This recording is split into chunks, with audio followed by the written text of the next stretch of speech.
Listen to the Vibes. Welcome, everyone, to another episode of Listen to the Vibes. And I'm very happy to welcome David Hearn here. And he is an actor and an author. And we're going to get to know him and have a great conversation. So, Mr. Hearn, tell us a little bit more about yourself. Well, Mr. Kyle, thank you so much for bringing me on. I'm glad to be here.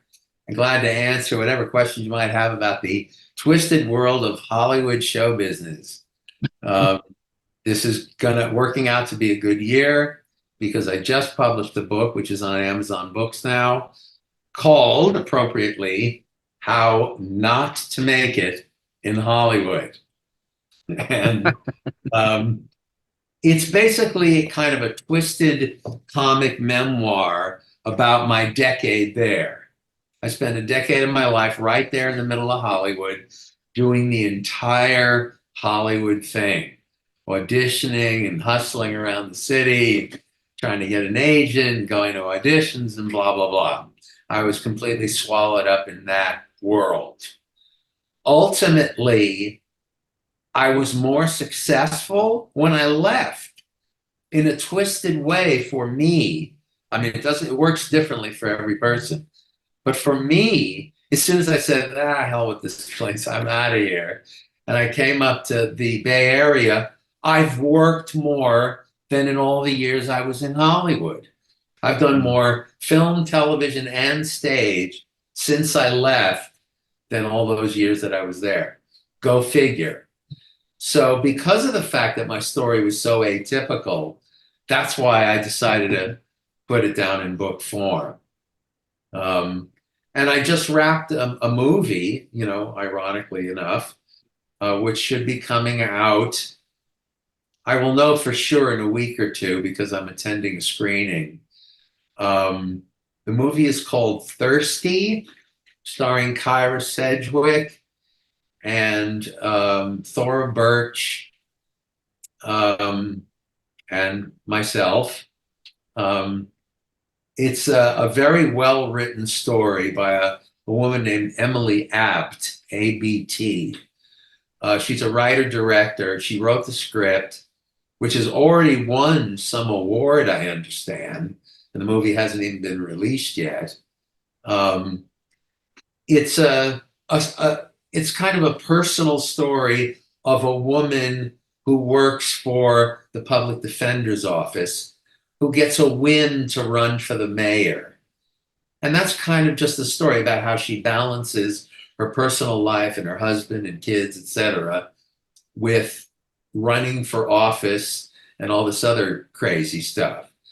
It's a very well-written script. I can't wait to see it because if it's any bit as good as the script is, I think we might have a shot here. Is this a little different than what you've used to been doing? Well, this is almost everything I do is comic somehow. It always comes out comedic. Mm-hmm. So this is a semi-serious role. I mean, he's a likable guy, but he's kind of a bureaucrat. Yeah,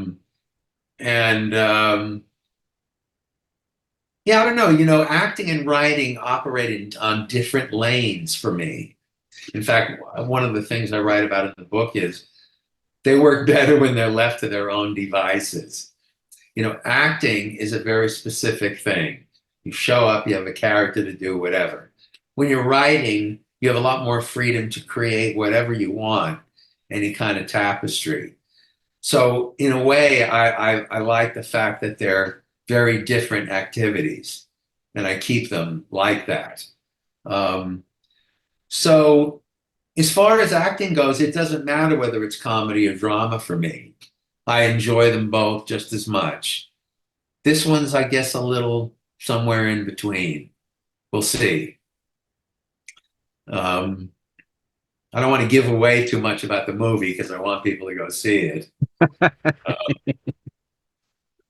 Basically, the ingenue, the woman who's the lead, who I believe is played by Jamie Harrison. Kyra Sedgwick plays her campaign manager, and my scenes are in the early part of the movie. I'm her boss in the public defender's office. It was sort of fun to play a semi-bureaucratic character like that.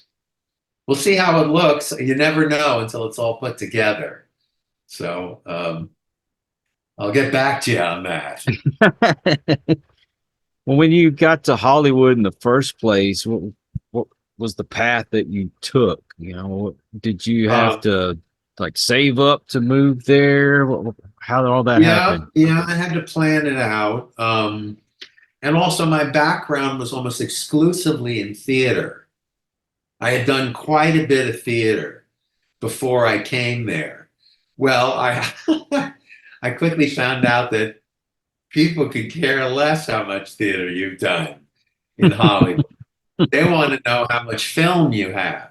You know Right. that. So you're always sort of scratching to just get a little bit more film. Um, but as I said before, I got even more film and television gigs up in Northern California than I could in Hollywood. I did there was a short-lived series that shot in San Francisco called Trauma. It was an NBC show. It was on a couple of years ago. Um, and I got a dream job on that show. I had always sort of ruminated to myself, you know what I'd really like to do? I'd like to play a completely crazy guy, a complete maniac. Just from an acting point of view, I just thought that would be really cool. And that's exactly what I got. I couldn't believe it. In fact, the role is called Maniac. I go, okay, I'm going to audition for the Maniac. So that's what I did. I played this totally crazy, crazed lunatic guy running around with a baseball bat. So, needless to say, that role was real cathartic. Yeah, that was great. Got to let out all my frustrations about Hollywood. Um, yeah, that was cool. I'm hoping that if the movie is any kind of success, maybe I'll get a few more gigs out of it because that's really what I enjoy the most. In fact, even this book is really sort of a long-winded play, a plaintive cry of a single actor begging for a little bit more. Um, I really do love it. You gotta love it. I have a story in the book about Vincent Price, who I was lucky enough to not only meet but get directed by. He Oh, was wow. doing a tour of a one-man show on the life of Oscar Wilde while I was studying at the American Conservatory Theater in San Francisco. So it was great. He came into classes and talked to us, um, and the one thing that I'll never forget was I asked him about the Dr. Goldfoot movies. Are you familiar with those? You know, I can't say that I really am, but sounds familiar, but it's not There were a clicking with couple me. of there was a couple movies made in the 60s. I think there were two of them. Dr. Goldfoot and the Girl Bombs and Dr. Goldfoot and the Bikini Machine. They're some of the stupidest movies you'll ever want to see in your whole life. They're like a combination of a Bikini Beach movie with some science fiction nonsense. I mean, it's submoronic. But I was always amazed that Vincent Price, he was in both those movies, and he's such a dignified guy. I just wondered how he could just do such drivel. And I asked him that, and I remember he got so excited and he just bunched up his fists and he said, "Oh, I loved it. I loved it. It was wonderful." He was just absolutely just a fount of joy. He and I remember taking something away from that, thinking, that's the key. That's the key. You gotta love it. Then it doesn't matter, if it's a stupid gig or if it's a great role or whatever. The key thing is to love it and to Right. bring the best that you can. I, But I, I really took that to heart. if you remember, he played Egghead on Batman. Oh, right, right. And I And think, all those cheesy horror movies that he was in, yep, you know, the Edgar Allan Poe stuff, where he was always the evil, villain guy in his castle. I mean, for some of us, that was kind of our first taste of Vincent Price was watching the old Batman show. Right. And every Saturday afternoon, they would have those old horror movies and like, oh yeah, that's the guy from Batman. Right. Yeah. That was a really wonderful experience. I think all actors should at some point go through a formal actor's education. Um, I studied at ACT for a year, um, and I continued to study under the tutelage of some fairly successful character actors in Hollywood, and they always kind of encouraged me to push the bar just a little bit higher, work a little bit harder, make it a little bit better. Um, that's kind of how I like to approach it. I did the same thing with writing the book. I really kind of challenged myself to push the envelope a little bit because this is my first book. Mhm. I've written many plays and screenplays, but this is my first book. Um, so it was a brand new idea, a whole new approach.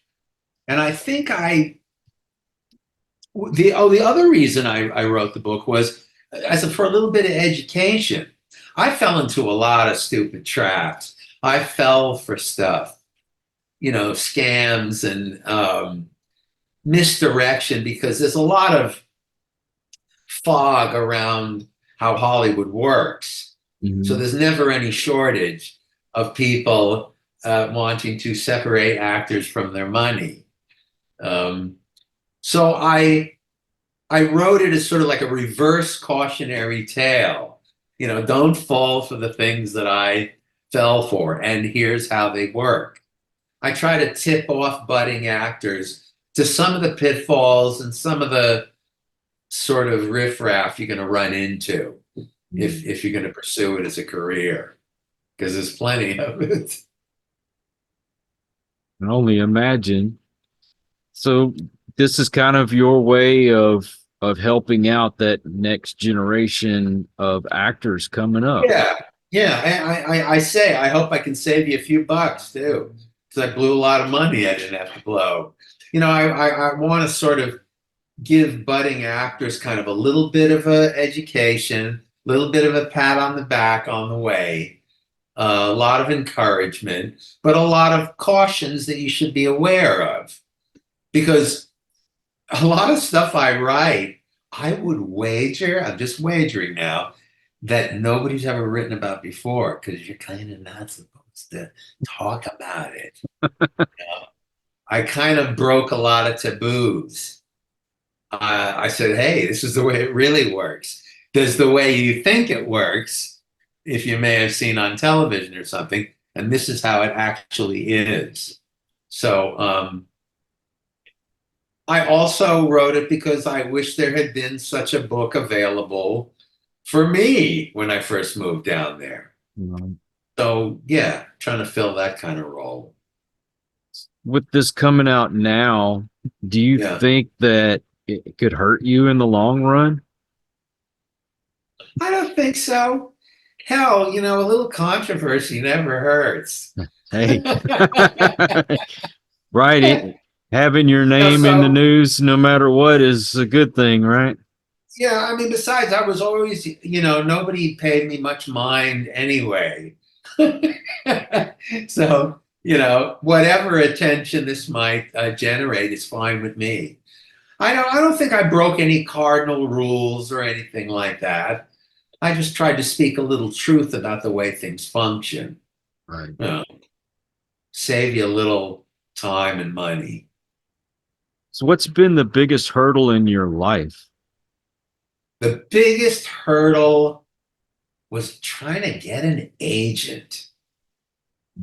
Without a doubt. I don't know why. That's not the case with a lot of actors. I joke about it a lot in the book. Like, did I have a sign on my back that says "Do not represent"? What's the problem here? I got the agent's directory and I marked it up with highlighters and I called 1,000 places and mailed pictures and resume. You need to get grandfathered in somehow. That's what needs to happen. In fact, I got in the Screen Actors Guild because of a total fluke. And I realized that that's what it takes. That's actually what you need. You need a fluke. Something has to kind of, twist the wrong way and you can sneak on through. Yeah, you need an accident. Right. The process is sort of designed to exclude you. So you got to have a bit of a thick skin. You can't really care that much about rejection. I mean, I got pretty good at that years ago. I mean, whenever I go to an audition, when I leave the place, try to put it out of my mind. Because there's more reasons for you not to get the role than to get it. So no point in, worrying about it. If you get it, great. The phone rings, dynamite. So yeah, you got to just sort of kind of roll with it. When you first got into acting and you wanted to go to Hollywood, what did you envision in your head? I mean, what were you going to be? You were going to be that great dramatic actor, or not really. I kind of imagined that maybe I would get on some series somewhere, be known as, because I'm primarily a character actor. I mean, I've done leading roles, but that's not, as long as it's a good role, that's what I'm interested in. So you got me as to why the agents just kept saying no. And again, to flip the script, when I came up to San Francisco, I had Los Angeles credits. So they picked me up right away for representation in San Francisco. I have an agent in the city. Here, so it was weird. It was like, oh, sure, we'll take you on. I go, well, why didn't they tell me that, a decade ago? And I wrote a lot over my years there as well. I got a drawer full of screenplays and stage plays. And I still haven't given up on those. Now that the book is published, that may change. We'll see what happens going forward. When you get to Hollywood and you're looking for an agent, do you have to pay them up front, or how does that work? Well, the way that it works is they get 10 to 15% of everything you earn. So it behooves them to get you work. Right. Because the more you work, the bigger their cut is. That's the way that it works.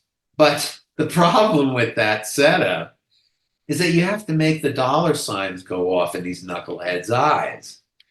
They got to think they can make money off of you. That's it. So they need to see something that they can sell to somebody else. In my case, being a character actor, I've looked so many different ways. I'm clean shaven, or I got dark hair, or I got a hat on, or I'm playing some character with an accent. I've shown people videos of jobs I did years ago, and they go, "That's you?" Depending upon what the role is. To me, I love that more than anything. To do the role so good that you completely disappear into the character. People remember the character. That's that's when you know you've really nailed it. Um, I all I do really is address the mystery of why I couldn't get an agent, in the book. Um, Now, conversely, there's this other side to that coin, and I write about it in the book as well. I knew actors that got picked up right away, started working, making 200, 300 grand, rolling in the money, and then it stops. I had one very close friend who got a gig on a soap opera that taped in New York. You know, big deal. And so he had to pick up his life, move to New York, and there he is working at NBC Studios in New York.